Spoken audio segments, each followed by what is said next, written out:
This is Praveen Kumar Agrawal from Management Department, Rotary Institute of Management and Technology, Chandosi. Welcomes you in my today's lecture of company law. In today's lecture of company law, we will discuss the topic characteristics of articles of association. As in the previous lecture, I have discussed about the concept of article of association, the provisions or contents of article of association. तो आज के lecture में हम उसी topic को आगे बढ़ाते हुए आर्टिकल ऑफ एसोसिएशन के कैरेक्टरिस्टिक्स को स्टडी करेंगे। डेफिनेशन मैंने बता दी आपको क्या होती है, इसके कंटेंट्स क्या क्या होती हैं इसके अंदर, या इसके प्रोविजंस क्या है, वो भी मैंने आपसे डिस्कस कर लिए हैं। आज के लेक्चर में हम आर्टिकल ऑफ एसोसिएशन के मेन फीचर्स के बारे में डिस्कस करेंगे। क्या क्या है इसके मेन फीचर्स? जैसा आपको पता है, आर्टिकल ऑफ एसोसिएशन किसी भी कंपनी के कॉन्स्टिट्यूशन की तरह होता है। जैसे मेमोरेंडम है वैसे ही आर्टिकल भी एक कॉन्स्टिट्यूशन की तरह होता है, कंपनी के चार्टर की तरह होता है, और कंपनी के इंटरनल मैनेजमेंट से रिलेटेड डिफरेंट टाइप के रूल्स एंड रेगुलेशंस को फॉलो करता है। यानी कि इंटरनल लेवल पर ऑर्गेनाइजेशन को डिफरेंट टाइप की एक्टिविटीज को अगर परफॉर्म करना है तो उसके रिगार्डिंग क्या क्या, हर एक्टिविटी के रिगार्डिंग क्या क्या प्रोविजंस होंगे, वो प्रोविजंस आर्टिकल ऑफ एसोसिएशन में डिफाइन किए जाते हैं। एक इंपॉर्टेंट डॉक्यूमेंट होता है किसी भी कंपनी के लिए, जिसके बेसिस पर कंपनी अपनी फ्यूचर एक्टिविटीज को रन करती है। इसके साथ क्या क्या फीचर्स अटैच्ड हैं, बात करते हैं फीचर्स की। पहला फीचर है इसके अंदर, it is a document of a company which contains rules, regulations और बाईलॉज ऑफ द कंपनी। ये कंपनी का वो डॉक्यूमेंट होता है जिसमें सर्टेन रूल्स होते हैं, रेगुलेशंस होते हैं, बाईलॉज होते हैं, जिसके बेसिस पर कंपनी डिफरेंट टाइप की एक्टिविटीज को परफॉर्म करती है, कॉन्ट्रैक्ट्स को साइन करती है, और डिफरेंट टाइप के ऑफर्स में कंपनी को बाइंड अप करती है। Next one is, articles may be originally framed और altered from time to time और applied in pursuance of any previous company law और ऑफ दिस एक्ट।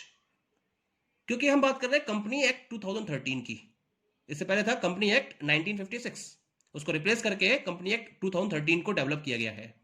तो इसके अकॉर्डिंग ये फीचर ये कहता है कि आर्टिकल को ओरिजिनली भी फ्रेम कर सकते हो या फिर उसमें आप टाइम टू टाइम चेंजेस भी कर सकते हो। यानी कि अगर आपको लगता है आने वाले टाइम में या किसी पर्टिकुलर पॉइंट ऑफ टाइम पर चेंज की रिक्वायरमेंट है आर्टिकल ऑफ एसोसिएशन के किसी पर्टिकुलर एक्टिविटी में, तो उस चेंज को भी आप फोकस कर सकते हो, और इसके लिए आप किसी भी प्रीवियस कंपनी लॉ या इस पर्टिकुलर एक्ट को फॉलो कर सकते हो। Okay, next one is, regulation in article are subsidiary to the memorandum of company. Memorandum of company का ये एक सब्सिडियरी है। यानी सबसे पहले मेमोरेंडम तैयार किया जाता है कंपनी का, और मेमोरेंडम के ऑब्जेक्टिव को फुलफिल करने के लिए आर्टिकल ऑफ एसोसिएशन को डेवलप किया जाता है। इसी वजह से आर्टिकल्स में जो रेगुलेशंस होते हैं वो मेमोरेंडम के लिए सब्सिडियरी होते हैं। Clear? Next one is, regulation in article regulates the management of internal affairs of the company. Company का जो मैनेजमेंट है उसके इंटरनल अफेयर्स को रेगुलेट करने के लिए आर्टिकल में रेगुलेशंस को डेवलप किया जाता है। Okay, they define the mode and manner in which the affair of the company are to be carries on. Company के अफेयर्स को किस तरीके से फॉलो किया जाएगा इसको डिफाइन किया जाता है, इसके मोड और मैनर को डिफाइन किया जाता है with the help of article of association. Next one is, they define the powers and duties of directors and officers of the company. Company के अंदर डिफरेंट डायरेक्टर्स को अपॉइंट किया जाता है, डिफरेंट ऑफिसर्स को अपॉइंट किया जाता है, जैसे सीईओ है, सेक्रेटरी है, मैनेजर्स हैं कंपनी के। तो इन पर्टिकुलर पर्संस की, इन की पर्संस की या की मैनेजरल पर्संस की क्या पावर्स हैं, क्या ड्यूटीज है, ये भी आर्टिकल ऑफ एसोसिएशन में डिफाइन किया जाता है। Regulations in articles form the basis of a contract between company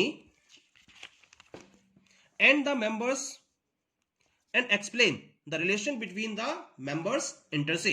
यानी कि कंपनी और उनके मेंबर्स के बीच में क्या रिलेशन है, इसको डिफाइन करने के लिए भी आर्टिकल ऑफ एसोसिएशन का हेल्प लिया जाता है। और आर्टिकल ऑफ एसोसिएशन डिफाइन करती है कि मेंबर्स और मेंबर्स के बीच में और कंपनी और मेंबर्स के बीच में क्या रिलेशन है। Okay, next one is article of association एक पब्लिक डॉक्यूमेंट होता है जो पब्लिक इंस्पेक्शन के लिए हमेशा ओपन होता है। नेक्स्ट वन इज ये एक ऑल्टरेबल डॉक्यूमेंट होता है जिसको आप ऑल्टर कर सकते हैं, जिसमें आप ऑल्ट्रेशन कर सकते हो और री ऑल्ट्रेशन कर सकते हो। यानी कि अगर कोई भी चेंज करना चाहो और उसके बाद भी फिर कोई चेंज करना चाहो तो इस डॉक्यूमेंट में आप ये चेंज कर सकते हो। इसी वजह से इसको हम ऑल्टरेबल डॉक्यूमेंट का नाम देते हैं। लेकिन इसके लिए क्या करना पड़ता है, आपको प्रोविजंस एंड प्रोसीजर्स को फॉलो करना पड़ता है जो लॉ के द्वारा प्रिस्क्राइब किए गए हैं। यानी कि कंपनी एक्ट 2013 में इसके रिगार्डिंग लॉज को डिफाइन किया गया है और उस पर्टिकुलर लॉ को फॉलो करते हुए उसमें जो प्रोविजंस दे रखे हैं, उसमें जो प्रोसीजर दे रखा है उसको फॉलो करते हुए कोई भी कंपनी अपने आर्टिकल ऑफ एसोसिएशन के किसी भी रेगुलेशन में चेंज कर सकती है। Next one is it is a printed document divided into different paragraphs. ये आपको एक प्रिंटेड फॉर्म में कन्वर्ट करना होता है जिसमें आपको डिफरेंट पैराग्राफ्स में इसको डिवाइड करना होता है।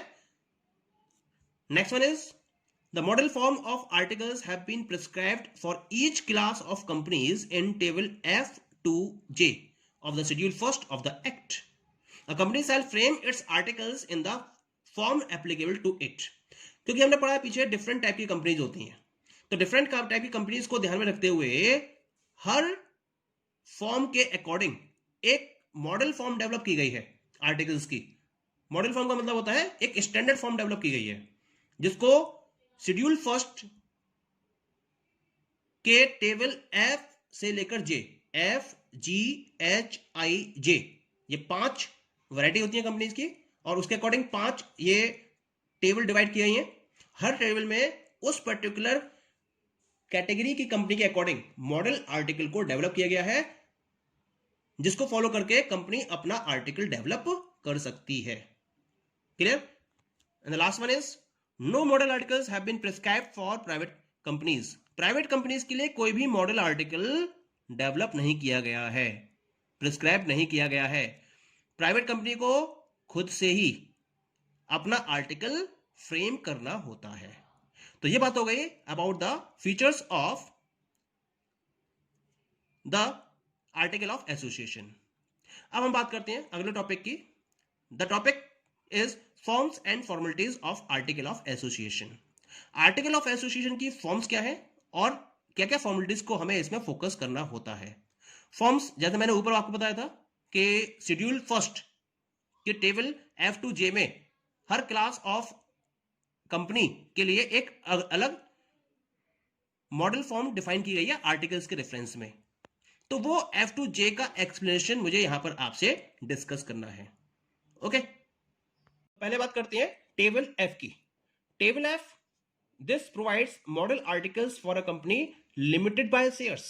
यानी कि यहां मेंबर्स की लायबिलिटी के बेसिस पर जो कंपनी का क्लासिफिकेशन किया है उसको ध्यान में रखते हुए टेबल एफ से लेकर जे तक प्रोवाइड की गई हैं।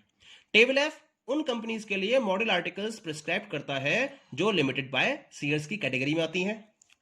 टेबल जी मॉडल आर्टिकल्स प्रोवाइड करता है उन कंपनीज के लिए जो limited by guarantee and having a share capital की कैटेगरी में आती हैं। टेबल एच प्रोवाइड करता है मॉडल आर्टिकल उन कंपनी के लिए जो limited by guarantee and not having a share capital की कैटेगरी में आती हैं। ओके, टेबल आई प्रोवाइड करता है मॉडल आर्टिकल उन कंपनीज के लिए जो unlimited company having a share capital की कैटेगरी में आती हैं। और टेबल जे प्रोवाइड करता है मॉडल आर्टिकल उन कंपनीज के लिए जो unlimited company not having share capital की कैटेगरी में आती हैं। क्योंकि 5 कैटेगराइजेशन है कंपनी के, इसके अकॉर्डिंग 5 टेबल्स प्रिस्क्राइब की गई हैं।